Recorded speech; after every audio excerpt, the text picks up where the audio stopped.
I'd like to tell you more today about a place that actually has little to do with transit camps, but actually this has to do with an event that lasted 90 minutes. So I'm talking about a conference that took place on January the 20th, 1942 in Berlin, in a villa.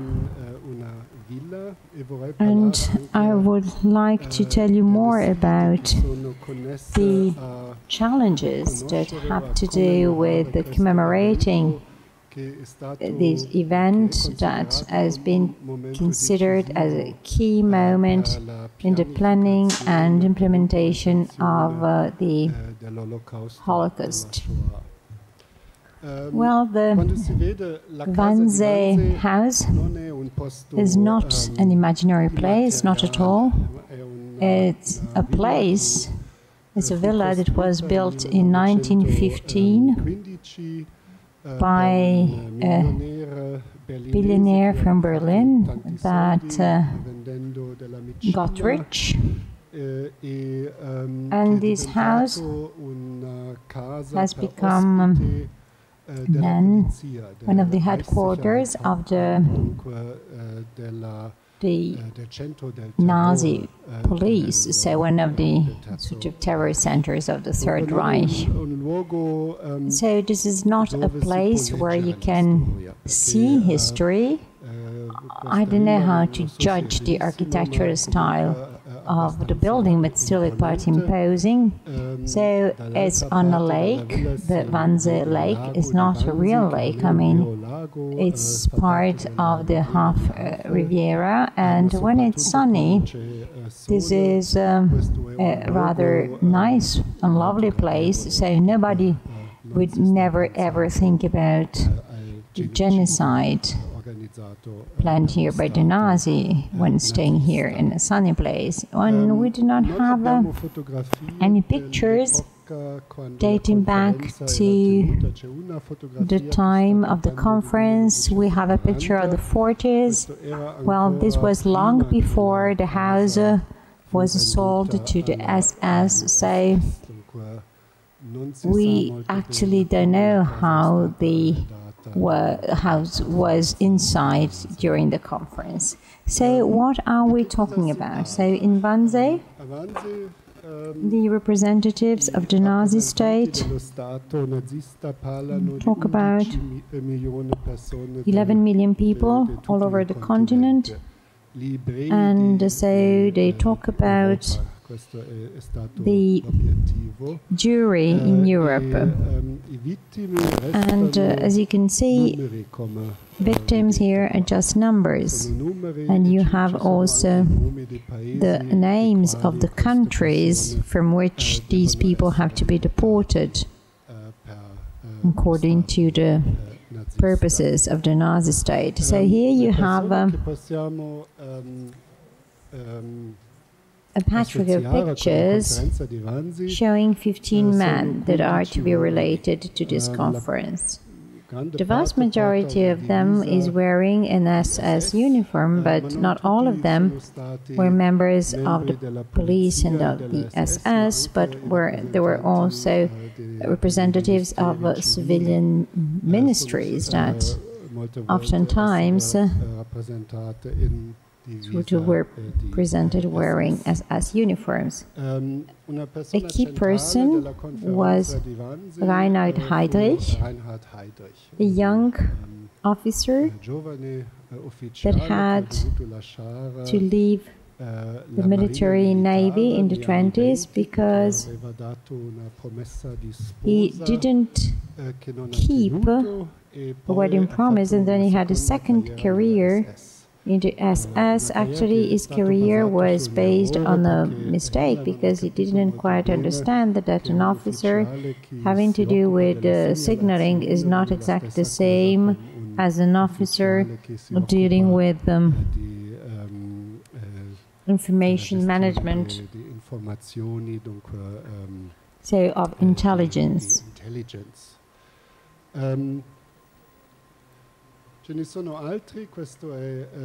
is Willem Stuckert, the representative of the Ministry of Internal Affairs, so the mainstream department. He was not at all a mainstream civil servant. He became a civil servant of the Nazi state when he was 31 years old, so he was quite young. And in 1933, he played a very important role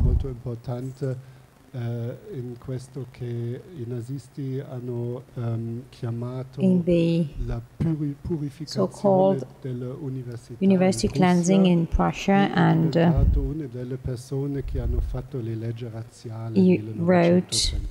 he was one of the co-authors of the racial laws in 1935. He was sort of one of the participants of the Wannsee conference. After the war,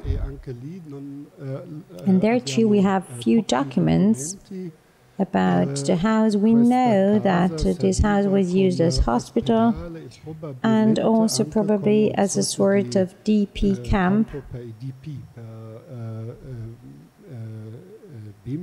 So also children were hosted here, and close to Wannsee there were 3 DP camps. This is something that is almost forgotten because there are no signs and there are no sort of symbols. There was actually a camp with more than 3,000 people, and we were able to interview a man that had to work in the garden of the Wannsee house from 1940 to 1943. Then he was deported to Auschwitz, and then after the war he went back to Wannsee and was hosted in that DP camp. This is a picture of one of the rooms of the villa. You see some children, but these children are not the children of the DP camp, not at all. These are Neukölln children. Neukölln is a very trendy district in Berlin. At that time, instead, it was a blue-collar worker district, and in 1952, the house became a recreational place for the children of the workers living in the city center.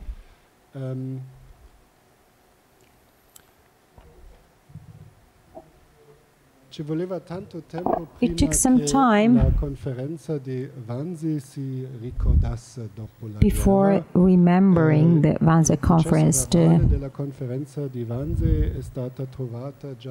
report of the conference was found at the end of 1946, so it was not used during the first trial of Nuremberg. It was used in the sort of following trials organized by the Americans. So the minutes were found already at the end of 46. And people became aware of this conference only in the 60s, actually, during the trial versus Eichmann. And so Heydrich was Eichmann was head of unit of the Sicherheitshauptamt, and he was in charge of the Jewish question, as it was said at the time. And Eichmann was able to flee to Argentina and then was arrested, not by the police, but by the Mossad in 1960 and brought to Israel, where he was trialed.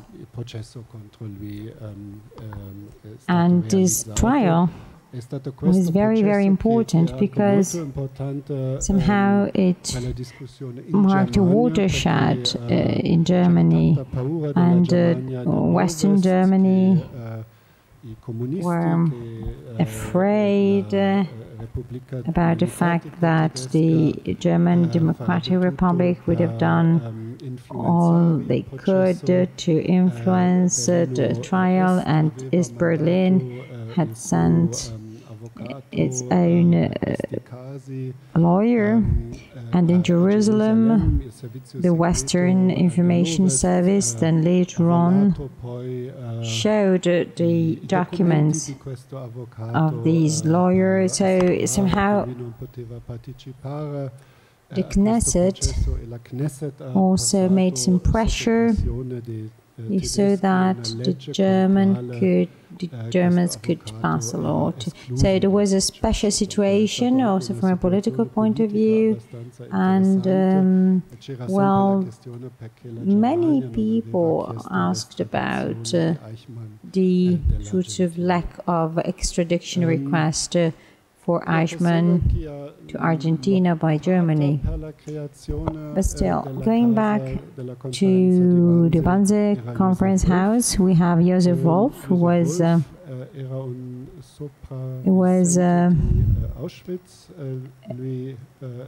somebody who worked at Auschwitz. He was born in Chemnitz, but was raised in Krakow.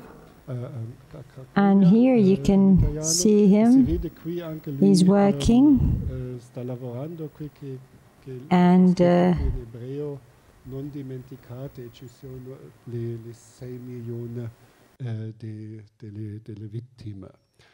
Josef Wolf in 1965 tried to set up an international association to turn Wannsee in a research center.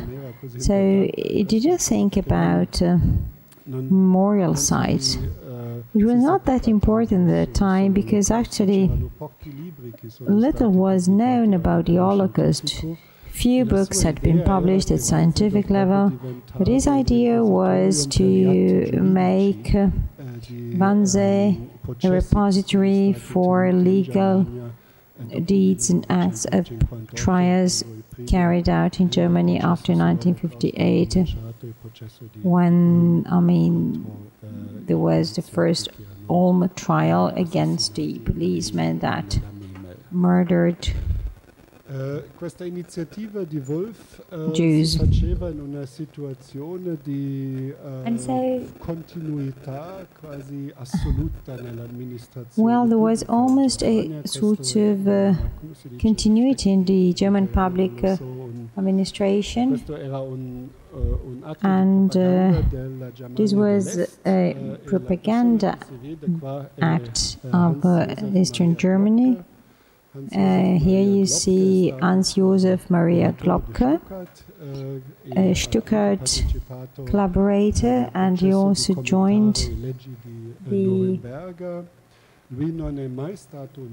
Nuremberg trial. He was never ever a member of the Nazi Party. He was a member of the Catholic Party in Germany, the Centrist Party, and after the war he became the second head of sort of government in Germany, and he was a close friend of Adenauer. And in the 60s, during the Eichmann trial, there was also Kloppe, it was called, and it was sentenced in East Berlin to a life sentence. But actually, he never sort of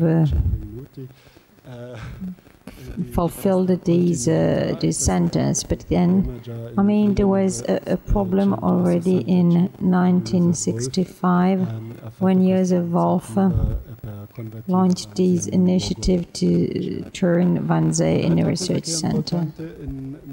Another thing that is important is something that happened in 1965 when there was a debate in Germany about statutory limitations. So, statutory limitations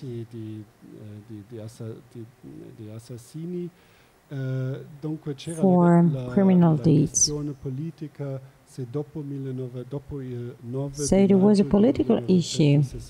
After May the 9th, 1965, was still possible to carry out trials of that kind in Germany? Well, there was a quite controversial debate.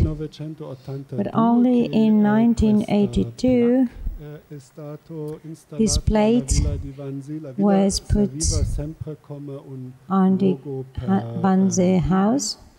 Well, Joseph Wolf committed suicide in 1974. Sorry, no, in 1974, Joseph Wolf sort of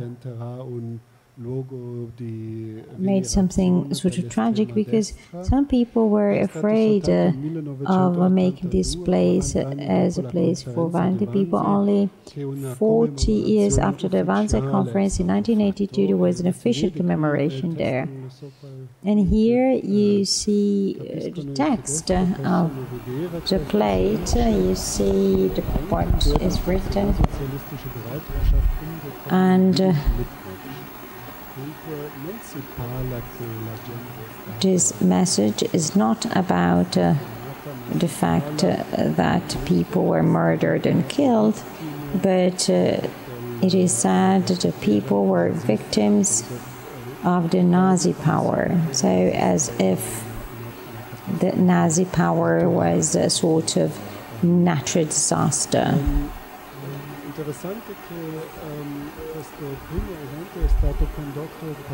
This first event was carried out for Richard Weizsäcker, who later on became the president of the Federal Republic. Here you see the father, Hans von Weizsäcker, Secretary of State and Minister of Foreign Affairs, who was sentenced in Nuremberg during the last trial,